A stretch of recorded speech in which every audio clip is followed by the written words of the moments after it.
This is Logan Sekulow. Today we're talking about what's happening in Cuba and also that the House has moved to force taxpayer-funded abortions. Live from Washington, D.C., Sekulow Live. Phone lines are open for your questions right now. Call 1-800-684-3110. And now your host, Logan Sekulow. Welcome to Sekulow. This is Logan Sekulow. Thanks for joining me, sitting in for my dad and my brother. We're going to talk on a few topics today. We're going to talk in a little bit with Rick Grenell about what's going on in Cuba and his new blog that's available on ACLJ.org right now, where you can find out more information about that. I know it's a confusing time for a lot of people as we see people in the streets across our nation as well as in Cuba supporting the freedom for the Cuban people and for Cuba in general. So we're going to talk about that, learn a little bit today. That's what I want you to do, is to listen to this show. I'm going to learn. We're all going to learn together. Also, what's been going on for the last couple weeks in terms of at the House, there has been major movements, and Than did this, and we have videos coming up on the Hyde Amendment, which a lot of you have heard. You may have heard about during the election cycle because it was something famously that Joe Biden, President Biden, supported for decades. And then as of last year, when it became election time, things started changing. And of course, the Hyde Amendment, if you don't know, to give people sort of a big picture understanding, what it does is it eliminates taxpayer funding going to abortion services, which I know, look, this is a topic we have to discuss and we have to be sensitive to it. It's not something to just jump in on and say, this is ridiculous. But look, it's your money as a taxpayer. And what's happening is, for the first time since 1976, there will be potential. It looks like the House is moving. I mean, Than, you can probably speak to it. The House is moving to try to strip away the Hyde Amendment, which again protects taxpayer-funded elective abortions, not life of the mother, not any sort of medical reason, but for non-medical elective reasons. Yeah, for the first time since 1976, as you mentioned, Logan. And, I would start by saying this. This is an issue that pro-life, pro-choice, Republican, Democrat, and independent American voters, they pretty much agree on this, Logan. An overwhelming majority, even on the pro-choice side, if they don't think that their taxpayer dollars should be used to fund abortions in the United States of America. But you're right. President Biden flip-flopped on the campaign trail after decades of being in favor of the Hyde Amendment, which prohibits that direct funding. He flip-flopped. And last week in the House of Representatives, Logan, the House Appropriations Committee essentially followed his cue. They have moved out an appropriation bill that would strip that protection from the bill. It's still got to go to the floor of the House of Representatives, still got to go to the floor of the United States Senate, and at least some, including Congressman Tom Cole, says that he doesn't think it can pass the United States Senate. But here's what I think people have to understand, Logan. We've gotten to a place where we've gotten so radical in Washington, D.C. on the abortion issue that even a consensus issue like this one with the American people, not good enough for the pro-choice, pro-abortion crowd in Washington, D.C. They are moving to repeal that protection. It's absolutely ridiculous and very sad. It's a very sad time, look, for a lot of people who have been on the front lines of pro-life activism for the last 30 plus years, to see these type of things. When movement was happening, progression had been happening for the last many years as technology has evolved. And we've always said that we hope technology would eventually show and kind of debunk a lot of the myths on life. But instead, it seems to have been just replaced with, it doesn't matter what the technology says. It doesn't matter what the science says. This has nothing to do with that anymore. This just has to be protect, abortions at all costs, not as much as just protect, but you, the person who may be against it, personally, privately, maybe not something you're talking about on social media, you're the one who's still going to have to pay for it. When right now, that's not the case, and it hasn't been since 1976. So we're going to discuss that. We have a great video coming up. If you're watching on social media, I think you're going to see a shortened version of it in the break. And then when you're watching later on in the segment, we're going to play the full-length version. And there's a blog, great available blog right now on ACLJ.org that kind of gives you a breakdown about this. We are currently in a matching challenge, and this is the kind of work that we do at the ACLJ. This is the core work, and we could use your support. At ACLJ.org, make your donation right now. $10 becomes $20, $20 becomes $40, because someone on the other end is matching your donation. We appreciate it. We'll be right back with more on Sekulow.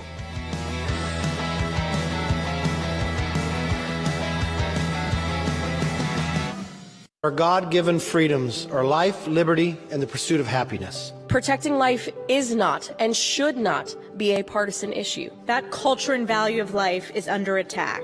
Abortion is not health care. It is murder. The Hyde Amendment has been a part of federal law since 1976 when it was first passed as part of the annual appropriations process. Very simply put, the Hyde Amendment is a prohibition on U.S. taxpayer dollars used to fund abortions directly in the United States. This Congress must take back its congressional responsibility and craft spending bills which protect the lives of the unborn. Every life is blessed with inherent worth, infinite potential, and sacred dignity. Imagine a world where every child was given the opportunity to dream, accomplish, and succeed. The world would be a much better place, our future brighter than ever. The majority of Americans agree that taxpayer dollars should never be used to fund abortions. To represent the values of all Americans, Congress must respect their rights of conscience and not disregard them. The Biden administration has now proposed repealing the Hyde Amendment for good. That is why members of Congress are going down to the floor of the House in defense of the Hyde Amendment and actually calling for it to be made a part of permanent U.S. federal law. No one should be forced to financially support the abortion industry. We must put faith and family back in the center of our lives and promote policies that support our innocent unborn. Every president since Carter has signed the Hyde Amendment into law. Madam Speaker, the question before us today is a simple and straightforward moral issue. There is no more vulnerable person than a child in the womb. Do they not deserve our care and our protection? It is a critical, life-saving protection that goes beyond party line politics. It is about human life and protecting the most innocent among us.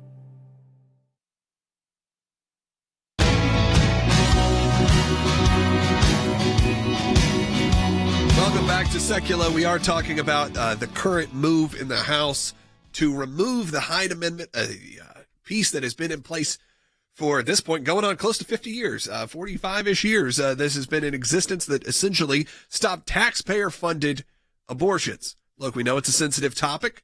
We know it's a topic that maybe doesn't even get served very much on your social media accounts. You may be going, hey, I didn't see this show till later. Well, there are reasons, because this is a very sensitive topic. We understand it. I don't want to, joke around about that or delegitimize this conversation. But what I do have to say is when there are moments where your money is going to something you very much oppose, and maybe you believe is more extreme than some other, pieces of legislation. This is where the ACLJ steps in. We have, as Will told me during the break, we have a petition right now available. It's available on ACLJ.org right now. That's right. And if you're watching on social media, we're going to pin that to the chat portion of the video as well, so you can sign it there. But the petition is very simple. It says, "Stop Biden and the left from forcing us to pay for abortions." And it has this line in it that President Biden, Planned Parenthood, and the radical pro-abortion left are trying to eviscerate the pro-life Hyde Amendment that has barred your taxpayer dollars from directly funding abortions for the last 45 years. We have 136,000 signatures, over 136,000 signatures on this petition now. It's part of what THAN does every day in Washington, D.C., is use these petitions to go to members of Congress, show where the people are on these issues. And so it's a really important thing for you to sign because it helps our work on the Hill. And I want to play this video here in just a moment, but I did want to encourage everyone, if you are watching on Facebook or watching on YouTube or Twitter or however you get this, Instagram, I would encourage you to share this, because that's how videos like this, shows like this, become more widely available. Because when you talk about these hot button topics, sometimes they don't get as much traction, if you will, on social media without you interacting. So what I would encourage you to do is obviously comment. We're reading your comments. We're going to take some of them on the air probably. But here's what you need to do. Share it if you're on Facebook. And if you're on Twitter, retweet it. And if you're on YouTube, you have to hit that thumbs up that's right under the title and subscribe. Those are great ways to make sure it gets in other people's feeds so this kind of news happens. Because what happens is there's so many crises and chaos. Sometimes then important pieces that are happening in the world get swept under the rug because there's more salacious stories that will get covered on the news media. Yeah, they get lost, Logan. I mean, especially, I think, a technical legislative provision like this one that moves through the appropriation process. It sounds very confusing. What we try to do, Logan, is explain it to our members, get them to sign the petition, and then we will use those with members of Congress. In fact, let me tell you exactly how this particular petition is going to be used. I referenced in the last segment of the broadcast that Tom Cole said that everyone in the room knows that this bill will never pass the United States Senate without the Hyde Amendment. Well, Logan, we don't want to take that as a foregone conclusion. We've seen moves in the legislative debate happen quickly before. So what we're going to do is we're going to take these 136,000 names plus any who join going forward. We're going to break them down by state, and then we're going to make sure that the United States Senate, every single office, Logan, who will have a vote on this when the appropriations bill moves to that side of the United States Capitol, we're going to let them know how many voters in their state want to maintain the Hyde Amendment provision. And I would just say one of the things we'll stress with them, Logan, these will not be all pro-life Americans. Certainly that voice is very, very important. But even on the pro-abortion side, many people think that forcing taxpayer dollars to fund abortions directly is a step too far. And quite frankly, when we can find consensus in this country, they're fewer and farther between. But when we can find them, Logan, we should take them, and we should let the American people's voice be the one that carries. So, to put this in context, Stan talks about how there are people on both sides of the aisle that support this idea that the taxpayer shouldn't be forced to pay for abortion. But the left wing of the Democrat Party has made this their cornerstone of their party now. And so a member of the squad, Congresswoman Ayanna Pressley, she tweeted this last week about this very topic. Abortion care is health care, and health care is a fundamental human right. We are now closer than ever to passing federal budgets that eliminate the racist Hyde Amendment and affirm the dignity of all people. I mean, there's a lot you can unpack there, but one, it is saying affirming the dignity of all people. You're taking the abortion conversation and just completely washing away the dignity of the unborn child. What I can say is they have done a terrific job at PR in the sense of taking a topic that was at least sensitive to a lot of people and flipping it completely to where now, if you're on one side, you're the enemy. If you're on the other side, you're the enemy. And it gets, like you said, like they just put that tweet out. That's not something you would have heard years ago, or even maybe a year ago or 2 years ago. Look, one of my neighbors has a pro-abortion sign in their yard. They may be listening. Okay. It's a little weird. Like, I'm not saying that like I'm not out there. I don't even have a pro-life sign I don't have political statements in my yard, but all year long they have a display that is a pro-choice, like flag essentially that's in their yard. And it's like, wow, this issue has changed so radically over the last few years. I do want to get to the video, make sure we have time to play it. But during the Clinton administration, who we did not agree with on the issue of abortion rights or pro-life rights as we advocate for, but they at least said safe, legal, and rare. They wanted it to be rare. Yeah. Now, members of the squad are saying abortion care is a fundamental human right. So it's like you're saying, they have moved it way beyond. This is a sensitive topic, and there's people on both sides. Now it is a war that if you're against even taxpayer funding of abortion, as she is pointing out here, then you are against a fundamental human right.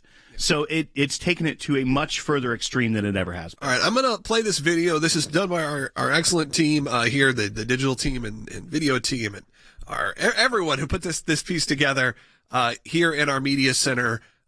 Take a look at this. If you watched during the break, if you were watching on social media, you may have seen a shorter version. Here's a little bit of a longer version at the end of it. I'm going to come back in about 2.5 minutes. I'm going to tell you how you can get involved. Take a look. Our God-given freedoms are life, liberty, and the pursuit of happiness. Protecting life is not and should not be a partisan issue. That culture and value of life is under attack. Abortion is not health care.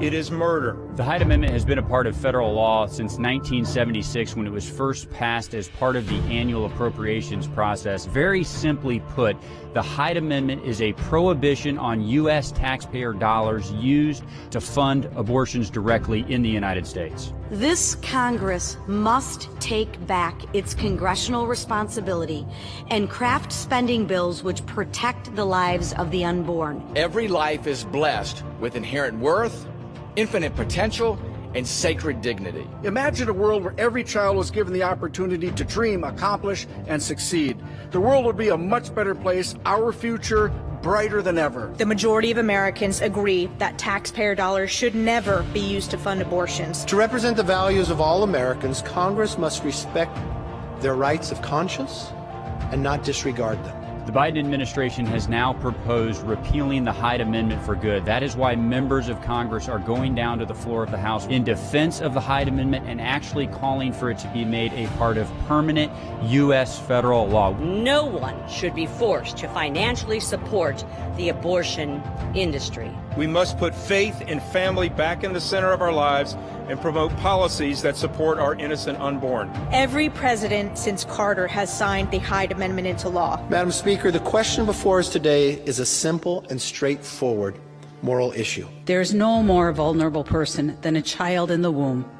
Do they not deserve our care and our protection? It is a critical, life-saving protection that goes beyond party line politics. It is about human life and protecting the most innocent among us. The Biden administration has now proposed repealing the Hyde Amendment for good. That is why members of Congress are going down to the floor of the House for 18 consecutive days in defense of the Hyde Amendment and actually calling for it to be made a part of permanent U.S. federal law. We think that's the right move, and we're asking you to stand with us in defense of the Hyde Amendment. All right. So that it gives you a understanding of what's happened the last couple of weeks. Now I want to tell you how you can get involved. And Than, I'm going to pitch to you for a second and tell people how important it is, because some people may be new to the organization. They may have been listening to this radio show or a TV show and however you get it, social media for the last 6 months and last year. Maybe they've seen a lot of political content. And yes, sure, this is political in nature, but this is the real bread and butter work that the ACLJ does and has been doing for the last 30 years. Yeah, and Logan, there are a lot of voices in Washington, D.C. I really think the one that sets us apart is the fact that when we go into a congressional office, we bring both the legal analysis and the voice of the American people. So we're not just asking you to sign a petition so that we can say there's a big number that has signed this petition. No, we're going to take those names, Logan, into the offices of the people, the federal officials that those signers actually elected. And we're going to say this is what your voters, your constituents want us to do. It lends a lot of force to that argument, Logan. And we can only do that with the support of all of you who are watching and listening right now. So you can sign that petition. You can also make a donation because it's a matching challenge right now, which means if you give $10, there's someone on the other end who's going to match that $10 for the rest of the month. So make sure you go to aclj.org, sign the petition, read the great blogs that are out right now by Than, by members of our team, by our guest coming up, and a member of our team, Rick Grenell. We're going to be talking about Cuba because, we talk a lot about human rights in general. We're going to do that when we get back. God-given freedoms are life, liberty, and the pursuit of happiness. Protecting life is not and should not be a partisan issue. That culture and value of life is under attack. Abortion is not health care. It is murder. The Hyde Amendment has been a part of federal law since 1976 when it was first passed as part of the annual appropriations process. Very simply put, the Hyde Amendment is a prohibition on U.S. taxpayer dollars used to fund abortions directly in the United States. This Congress must take back its congressional responsibility and craft spending bills which protect the lives of the unborn. Every life is blessed with inherent worth, infinite potential, and sacred dignity. Imagine a world where every child was given the opportunity to dream, accomplish, and succeed. The world would be a much better place, our future brighter than ever. The majority of Americans agree that taxpayer dollars should never be used to fund abortions. To represent the values of all Americans, Congress must respect their rights of conscience and not disregard them. The Biden administration has now proposed repealing the Hyde Amendment for good. That is why members of Congress are going down to the floor of the House in defense of the Hyde Amendment and actually calling for it to be made a part of permanent U.S. federal law. No one should be forced to financially support the abortion industry. We must put faith and family back in the center of our lives and promote policies that support our innocent unborn. Every president since Carter has signed the Hyde Amendment into law. Madam Speaker, the question before us today is a simple and straightforward moral issue. There is no more vulnerable person than a child in the womb. Do they not deserve our care and our protection? It is a critical, life-saving protection that goes beyond party line politics. It is about human life and protecting the most innocent among us.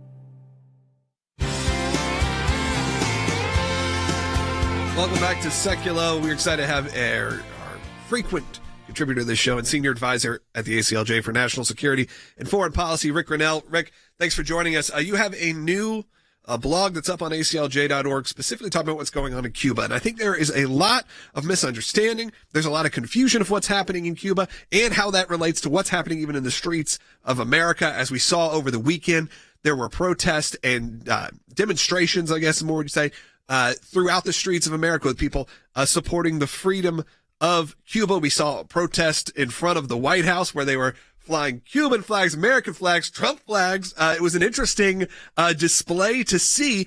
And I think for people to take a look at what's happening, because I think they see the Biden administration and they're maybe a little confused. I mean, we talked about this show about human rights in general, including all of our pro-life work that we're doing right now.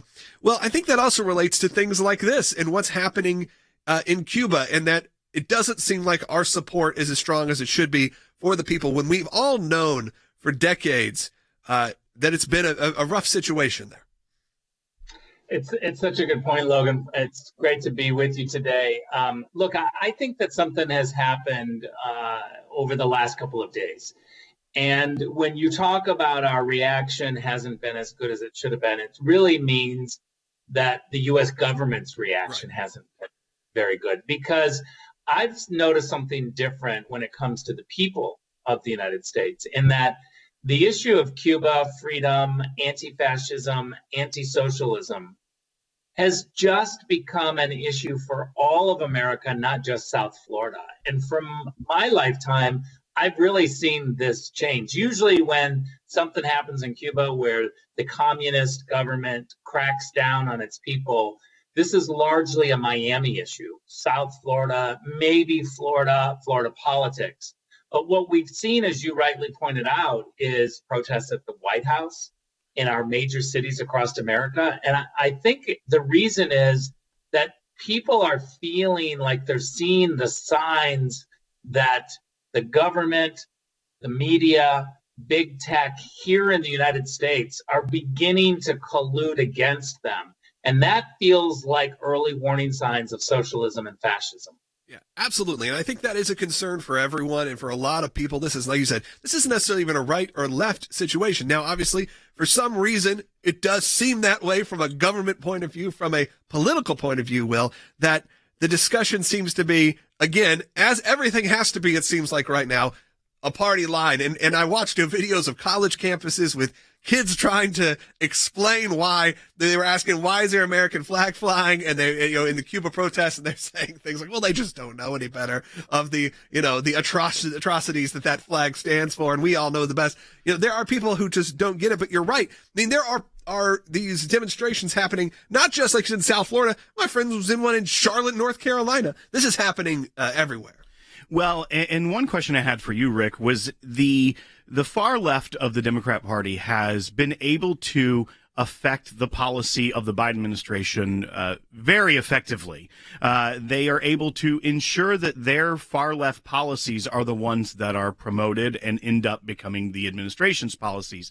And we had a Washington Post reporter speak truth on CNN yesterday that many in the Democrat Party don't want to go too hard on Cuba because they actually like a lot of the things that the regime does as far as their socialist policies. Are you concerned that once again we're going to see not a strong response from the Biden administration because the far left is pushing these socialist narratives? It's such a good point because literally the Squad and some of the radical elements of the Democratic Party have really made Nancy Pelosi and Joe Biden afraid.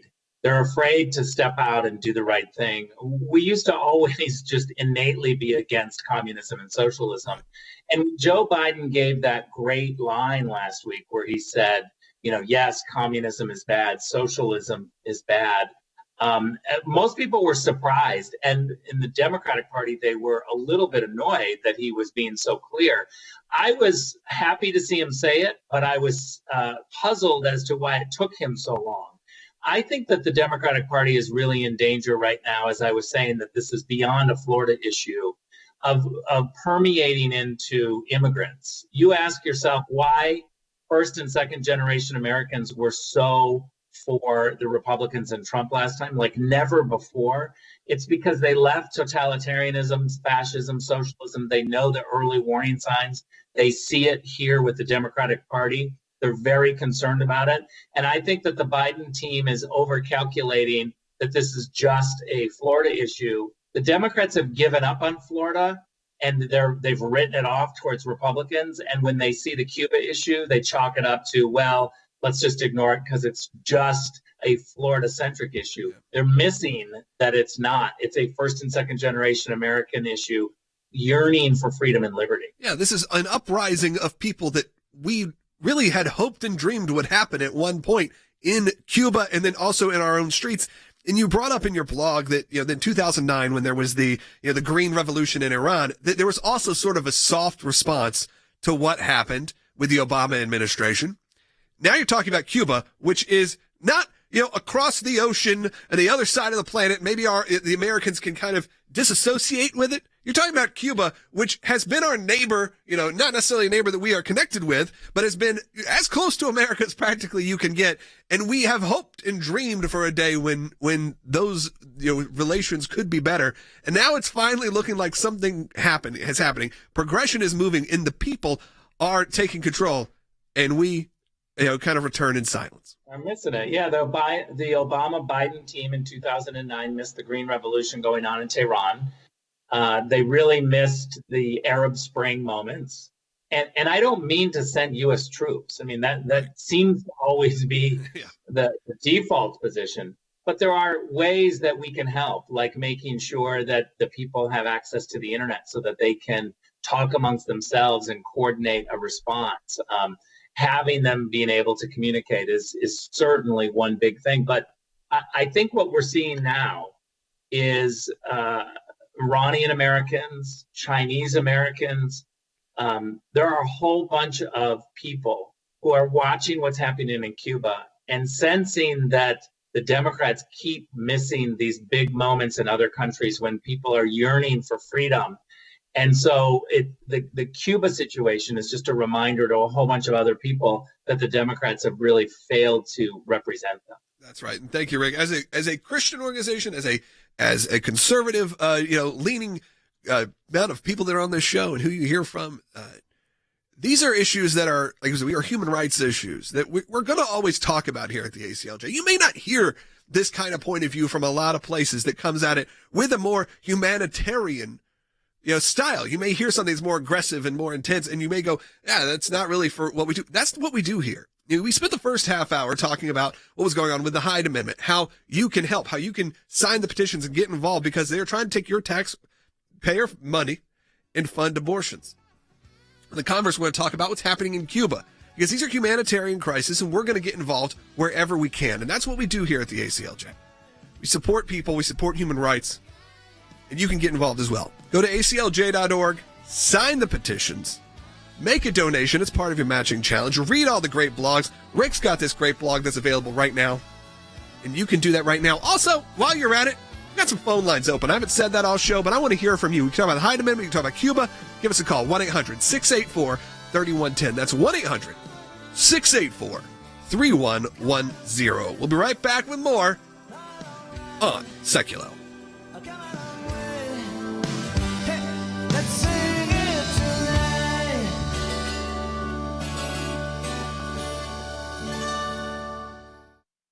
In my time in service, both as the CI director and as Secretary of State, I watched the good work that the ACLJ was doing here in the States and all across the world. The ACLJ's work at the UN overseas is incredibly important. We have on our team policy experts. They're all engaged in foreign policy issues. We actually try to go in and do something positive and actually affect change. We had a series of cases primarily dealing with religious liberty. Nations that had more religious freedom had better democracies. We've taken the First Amendment, and that has been our cornerstone. It's to defend the rights of people of faith. We not only hold our government accountable, but we hold other governments accountable. You have to actually be committed to fighting it out, or else you'll never win. We're in a matching challenge campaign. Any amount you donate, we get a matching gift for. Go to aclj.org today. That's aclj.org.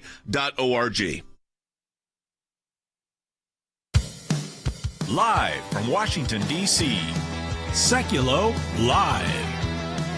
And now your host, Logan Sekulow. Welcome back to Sekulow. Thanks for joining us. We are live right now. If you're watching on Facebook, if you're watching on social media, thanks. If you're watching Facebook, share. If you're on YouTube, hit the thumbs up, subscribe. If you're listening on the radio, just tell your friends. And hey, give us a call. We got some phone lines open right now at 1-800-684-3110. We've been talking about what's going on in Cuba. We could talk about what's going on in the Hyde Amendment. And we got Colonel Wes Smith joining us in studio for this segment, for the remainder of the show. But again, I want to hear from you at 1-800-684-3110. We're going to continue this discussion, Will, on Cuba, correct? This is, yes. We do have a lot of great content on this. I think it is an issue that can get confusing and you can feel disconnected from as an American and kind of go, well, why is this important? They are a country very close to us from a proximity standpoint. You could be in Key West and practically be there very, very fast. We saw cruise lines start visiting in very secured small, travel trips to Cuba a number of years ago now. So when there is a humanitarian uprising, we have to get involved, and it's something we should at least discuss, and you should at least understand. Well, and honestly, it's surprising to see this kind of protest movement happen in Cuba because the regime there has been so strong and such an authoritarian regime that we haven't seen this kind of protest or in the streets movement in 60 years. Yeah. It's been a long time. So it's new to see. And it is what we've been hoping for as Americans that want freedom and we want the best for the people of Cuba that are our neighbors, as Logan points out, 90 miles away from the southern tip of Florida, that you hope that this can be a moment for the Cuban people. Yeah, unlike what the Obama administration did with the Green Revolution in Iran, which we basically did nothing to support them. The United States has always been, when people cry out for freedom and for justice, the United States historically always responds, sometimes covertly, sometimes overtly, but always publicly, that we respond to people who are crying out for freedom from oppression. That's what we should be doing with Cuba. And you're right, it's the first time in 60 years. Things have changed in Cuba. As long as the Soviet Union was paying their bills and Venezuela was giving them part of the money from their oil, things were not as bad as they are now in Cuba. That's part of the reason the protests are rising up now, because the economy has changed. But the other thing about Cuba and its communist government, like historically every communist socialist regime in history, there's always a select few at the top who are very wealthy. And then the rest of the people, it's shared misery, it's shared poverty. And that's what's been going on in Cuba for over 60 years. And so now the people see their chance to rise up and try to stop it and change it and to have freedom. And what is amazing is that the people on the left in the United States, they're not supporting the demonstrators. They're supporting the Cuban government, the Cuban regime, and lauding socialism, which is the very reason the people there are suffering. And it's sort of scary, and it is surprising, but people like the head of Black Lives Matter and the 16 Night Project and AOC, I think they actually want the same conditions here, at least the same policies that Cuba has, and yet it is a miserable failure there. You think you look to it and go, well, clearly things are not going well. Clearly things are wrong in Cuba. I think we benefited, and of course you as well, of growing up, and benefit's the wrong word, but of understanding the situation, because Fidel Castro was such a ominous villain if you will, when you saw him on TV, when you saw him speak, you clearly could associate that with evil. Maybe this generation, just because he's been, not with us for quite some time now, he did not grow up on that. They did not grow up and see the change. They did not grow up with Cuban immigrants, younger Cuban immigrants who were older, when we were younger, who came in at a time when Cuba wasn't what it is now.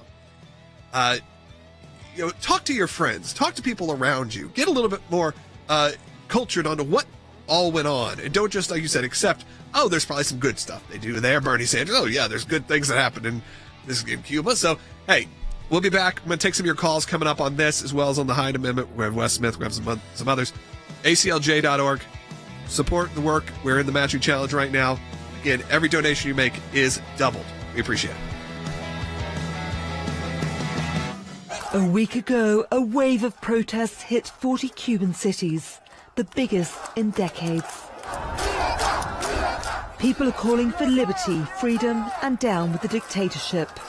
They galvanized in their thousands over shortages of goods and the government's handling of a surge in COVID-19 infections. A large crowd of demonstrators has gathered on Joe Biden's front lawn, demanding freedom for the Cuban people. According to one reporter on the scene, the crowd is growing larger by the hour, and there are several more caravans on the way. President Biden needs to come out and be very forceful that we stand with the people of Cuba who are fighting for their freedom. We have to bear in mind they have endured 62 years of a totalitarian society. Alexandria Ocasio-Cortez, who has whipped up some controversy here by essentially blaming what's going on in Cuba on us. What's extraordinarily important for us to communicate as well is the actions and U.S. contributions to the suffering of Cubans on the island as well. And that is directly related to the embargo. There is no embargo. The United States sends, we, the Cuban Americans, $3 billion a year in remittances. That's the biggest influx of cash flow on the island. We send $200 million in humanitarian medicines and food because the Cuban, I'm not sure that your average viewer knows that the regular Cuban cannot open up a beauty parlor or a cafeteria or a hardware store. No, because the government, the Castros don't allow them. That has nothing to do with an embargo. The fish cannot sell their fish. The farmers cannot sell their crop. Why? Because they are being strangled and they are saying no more. But that's why they need us. They need the United States of America.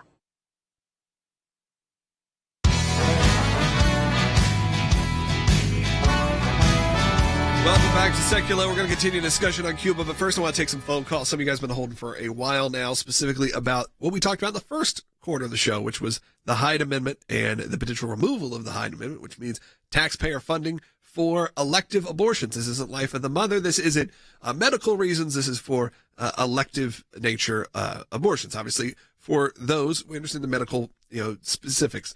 This is not that. So we're going to take some calls. People have some questions. I want to answer them as well as we can. So let's go to Cheryl, who is calling on line one. Cheryl, welcome to Sekulow. You're on the air. Thank you. And I support everything you do.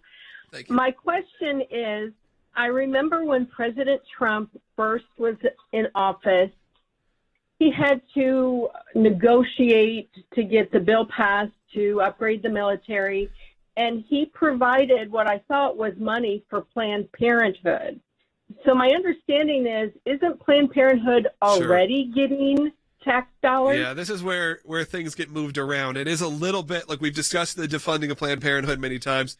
There are technicalities that say that those funds do not go to abortions. Now, what we know is that obviously frees up other funds that then go to abortion. So it's a bit of a line item shell game with that. So yes, there is funding to Planned Parenthood. This is something we fought against for years, but there at least was the Hyde Amendment, or is still, with the caveat to not directly fund abortion services, even if it is providing, what Planned Parenthood would argue is that it's for their other services that they provide. Right. So Planned Parenthood plays a very successful in their, for their own benefit, accounting game, essentially, where they will take Title X money from the government to pay for other things. Other now, services. We know they are the largest provider of abortion in the country. And also, if you alleviate budget stresses in certain areas, it frees up more money to do things like abortion that isn't directly paid for by the U.S. taxpayer, but we also know how that works. What the Hyde Amendment language does is creates that barrier where theoretically they aren't supposed to be using taxpayer dollars for the abortion services. But what the Democrats in the House are trying to do now is to just even get rid of that shell game, that accounting gimmick that they do, and just say, no, any U.S. taxpayer dollar that goes to Planned Parenthood, they could use it on whatever. And the Hyde Amendment has to be re-upped every year. So them trying to get rid of it, it doesn't necessarily mean it couldn't come back, but once you get rid of those protections that have been there for 45 years, it makes it much harder to take that next step. It shows you how progressive and how things have changed so rapidly, because this was through Carter, through Obama, through Clinton. Through Clinton. These were this wasn't something that was like we talk about the Mexico City policy, which often changes day 1 to day 5 of an administration, whether you're a Republican is in or a Democrat is in. That's something that's kind of always one of those things that switches immediately. This is one that's been a mainstay, a standard now for 45 plus years. Now, obviously, there are things that need to change and things happen, but it shows you how quickly, a big topic like this can shift dramatically. Let's go to Phil in California, and let's probably wrap up our discussion on the Hyde Amendment. But if the other calls come in, that's fine too. 1-800-684-3110. We're going to continue our discussion about Cuba after this call. So, Phil, welcome to the show.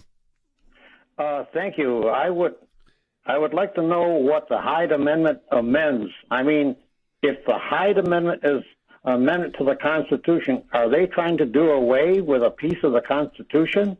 So, Phil, actually, the Hyde Amendment is an amendment that gets attached to spending bills. So it's not a constitutional amendment. It's an amendment within spending bills, and that's why it has to be re-upped every year. Now, there's a group in the House right now, a group of Republicans that are trying to get H.R. 18 passed, which would make it a law, so it doesn't have to be an amendment every year. It doesn't have to get tacked on to spending bills. But as of right now, this amendment is something that gets it's a language that they put into a spending bill each year, and Congress has to pass it. And once that passes, it covers it for the next year. So for 45 years, this language has been placed into spending bills and continues forward. What would happen if they get rid of that amendment is that these spending bills would go forward, which allocate money all over the place to Title X programs, to people like Planned Parenthood and other groups like that, without the protection that the dollars that are being given to these groups cannot be used for abortion services. So that's where that amendment process comes in, and hopefully a piece of legislation like H.R. 18 would get put in place. I don't think it's going to happen under Nancy Pelosi as the Speaker of the House, but where you wouldn't even have to re-up it every year. It wouldn't have to be a political battle.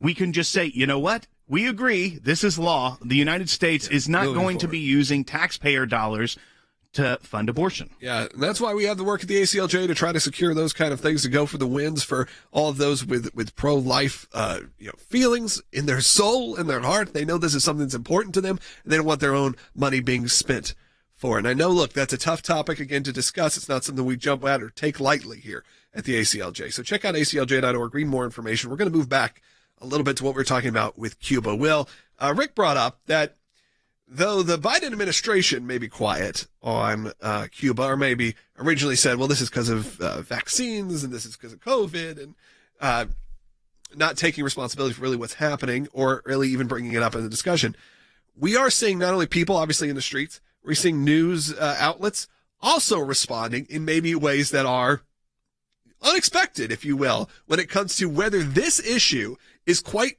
frankly, another issue they could divide people on. When we've all known that Cuba was under a leadership and a dictatorship for our entire lives, and for most people living right now for a good portion of their lives, that Cuba has been a mess. It's been something that we all hoped for change, but we even are seeing news media on both sides going, hold on, we're not siding with the Cuban government in this situation.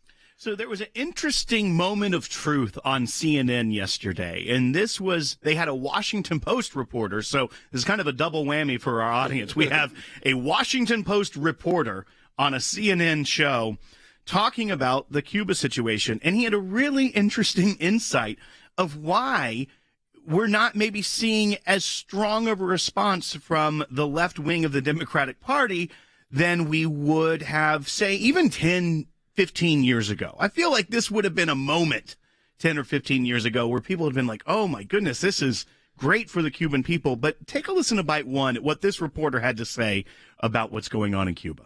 The progressive wing of the Democratic Party does not want to go hard against Cuba, against some of the things that the Castro regime may have been a part of, in part because there are some Democrats, there are some progressives who agree with some of those things. They agree with universal health care. They agree with some of the programs that were in place in a more socialist kind of society. Yeah, so saying, hey, hold on. The reason this is happening is because some Democrats and some on the more extreme progressive side see Cuba and go, hey, that's a good example. As someone who's been in the military, who's had to deal with situations, I'm sure, involving these parts of the world, not exactly who you want to be friends with. No, you do not want to model the United States of America after Cuba or Venezuela or countries like that.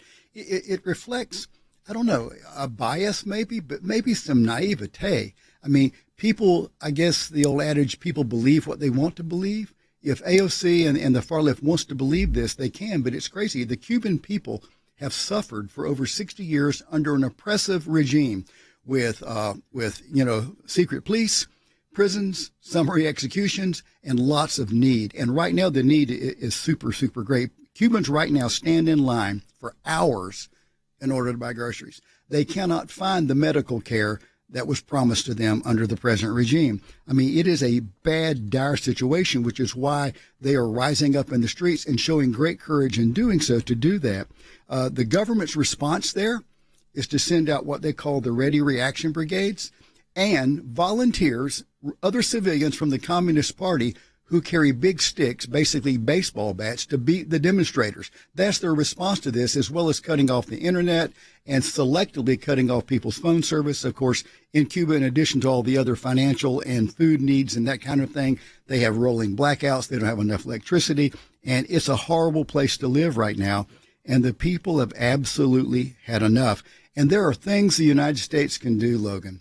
We talk about, well, maybe we should explore the option of restoring the internet. We have a U.S. military base in Guantanamo Bay, Cuba. They said the other day that one government official, customs wouldn't let us fly anything into Havana. Don't fly it into Havana, fly it to Gitmo and set it up. Yeah. There are things we can do as well as publicly supporting the Cuban people. Yeah, that may be something we need to discuss too, is I think people don't necessarily understand also the situation with Guantanamo Bay and how we work with that in Cuba. So maybe we'll discuss that in the next segment. Hey, if you want to be on the show, I'd love to take your call in the next segment. And again, I want to thank you for supporting the work of the ACLJ. But you can also give us a call, get your feedback. I'd love to hear it. 1-800-684-3110. If you're watching online, the number is right there. 1-800-684-3110. Give us a call. I'd love to hear from you. You can talk about any of the topics we brought up today or any of the work of the ACLJ. We'll do our best to get to you coming up. And again, I appreciate it. Thank you for all your support. We do great new content available on all of our platforms, on YouTube, on social media, and of course, ACLJ.org.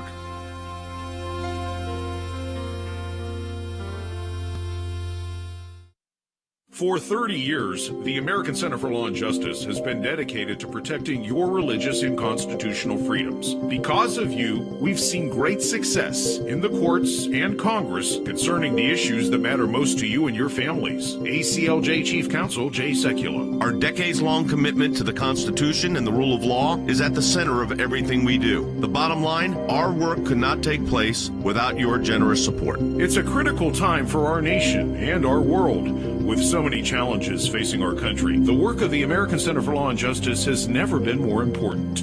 There's no better way to support the ACLJ than through online giving. We truly appreciate your financial support. Without it, it would be impossible to do our work here and around the globe. And the best way to support our work is to make your financial gifts online at ACLJ.org. Donating online is safe and secure, and an online gift at aclj.org can be put to work immediately, enabling the ACLJ to continue the battle against abortion giant Planned Parenthood. These are our young people in their 20s and 30s that are doing this, are fighting for life at a whole new level to beat back the abortion juggernaut. We've got a whole group of young lawyers that are defending them. To protect Christians facing persecution. The release of Andrew Brunson. He is the American evangelical from North Carolina, held in Turkey for more than 2 years. We're grateful to ACLJ who put it out to these people, they were getting all this out. I'm thankful, I'm grateful, and actually I'm astounded. To stand up for our good friend Israel. To work to uncover the corrupt deep state in Washington, and so much more. Take part in our matching challenge today. You can make a difference in the work we do. Give a gift today online at aclj.org.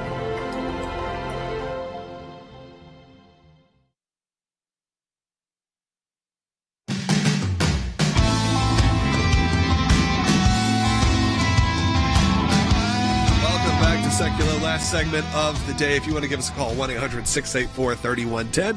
1-800-684-3110. I'd love to hear from you. Will, I think we should start off this segment by hearing from President Joe Biden. That's right. Now, we're going to play a soundbite that when he was talking about Cuba. They shock you. And it shouldn't be newsworthy. This soundbite should not be newsworthy. This should be, and is something that many presidents have said something very similar to for the past, 40, 50, 60 years. But in this day and time, probably more than 40, 50, 60 years. This is a very shocking statement coming from President Joe Biden. Let's play Bite 16. Communism is a failed system, universally failed system. And I don't see socialism as a very useful substitute, but that's another story. With regard to Cuba, Cuba is unfortunately, a failed state in repressing their citizens. There are a number of things that we would consider doing to help the people of Cuba, but it would require a different circumstance or a guarantee that they would not be taken advantage of by the government. You're Joe Biden making a statement. The first part of that statement saying communism is a failed system, universally failed system, and I don't see socialism as a very useful substitute, but that's another story. Not sure exactly what that last part means. It's another story because most of his party doesn't agree with him on it. Yeah, because most of it, I've been on TikTok. Most of the far left on TikTok are socialist communists. It's very interesting to see them. That's not, I see it a lot. I see it in your feeds continually. And these are the most American people you've ever seen who are obviously who are very socialist communists who are in support of the Cuban government. When you hear this, though, there are those shades of, this Joe Biden is like a classic DC Democrat, a politician, but a American who says, we don't like communism and socialism, but that's far away from where his party is going. Not unlike we talked about the Hyde Amendment. If you talked to Joe Biden in 2019, you would have been like, this guy is more of a traditional, DC Democrat, someone who has been in this forever. And you're not going to have, you're going to have opposing views, but you're going to be able to get along. There's going to be some issues you could actually find some common ground with. But when he says a statement like this, communism failed system, we all can agree, universally failed system. And I don't see socialism as a very useful substitute. It gives you a little bit of concern of who he's going to potentially bow down to. Though the first part, very strong. It was nice to hear a very strong statement saying, no, this is not something good. Cuba is in a crisis and has been for the majority of people's lives. Yeah, but we need to have unequivocal public support for the demonstrators in Cuba. And that's not what we've heard just yet. We really haven't. What the president said was a blinding flash of the obvious. Of course, communism is bad. And socialism, they're virtually identical. Yeah. The difference in the two systems is basically how their leadership is selected. But in every case, it's shared misery for most people. And then there's always an elite power group at the top of every socialist, every communist society. So, our support for the people needs to be there. There are things we can do. I think it's fascinating, Logan, that in the midst of all of this, I mean, there are literally thousands of Cubans who would give anything to come to the United States of America. And Secretary Mayorkas of Homeland Security has issued the statement in the last few days that if Cubans try to cross the 90 miles there and come to America, they will not be allowed in. Right. And yet, meanwhile, our southern border, we've had over 1 million people cross that we've encountered this year, tens of thousands more that we didn't catch. But if the Cubans try to flee that regime, they won't be allowed in. Truly be refugees in that sense of trying to get out of very dire circumstance. Yeah, we're not going to support that. That is where the hypocrisy gets a little bit hard to believe. Hey, look, we grew up with this. You know, I think for us in the 90s, the first thing that we encountered a lot was even, you think about the Elian Gonzalez case. Right. You think about that. These are the moments where you can't let them slide, because eventually it just goes back into the ether. We don't even think about Cuba, what's going on there. And then 25 years later, another big thing, or 20 years later, I think it happened in 97, 98, something like this happens where it goes, oh yeah, the Democrats did that before too. Remember when Janet Reno and Bill Clinton sent in, the guns ablazing to get this little kid? I mean, we quickly forget the way we have treated this situation. And I think if there are moments where we can, seize the day and say, no, we need to support these people, we need to stand up. Well, and to Wes's point, I think there's a couple things that shed light on kind of the inability of the Biden administration to really tackle this, because I don't think they understand the real crisis here. And one goes to Secretary Mayorkas' statement that if you come by the sea, you will not be coming to the United States. Well, 22,000 Cuban refugees have tried to go up through the U.S.-Mexico border in just this fiscal year.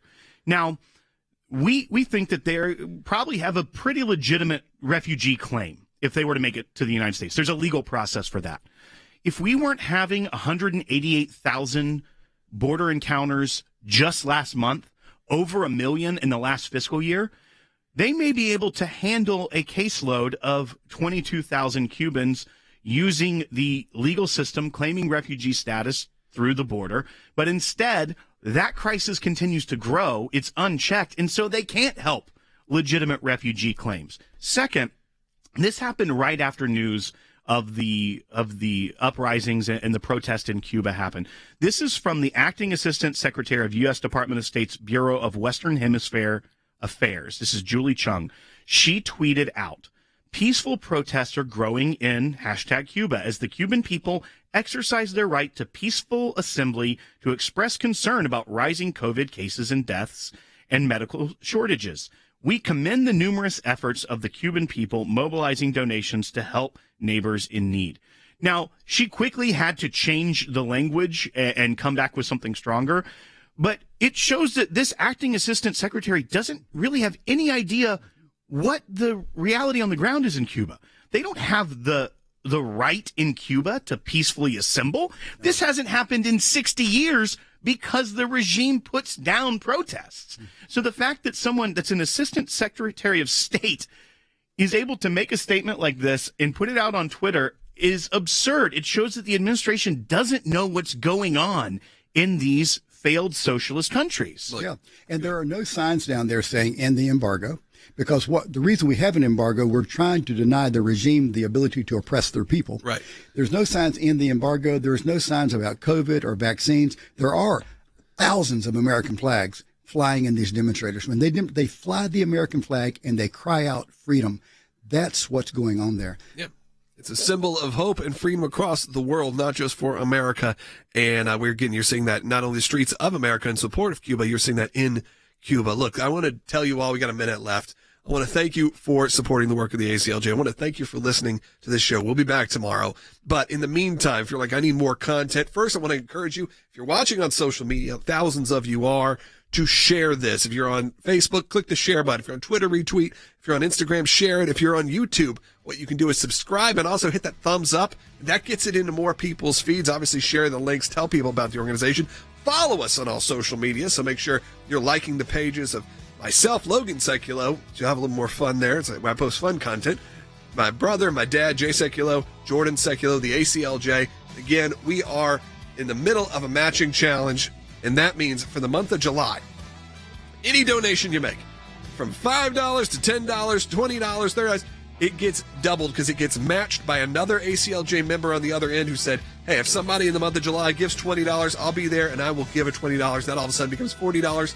We continue this historic work of the ACLJ and to keep the lights on here and keep this show for you each and every day. All right, that's going to do it for the show.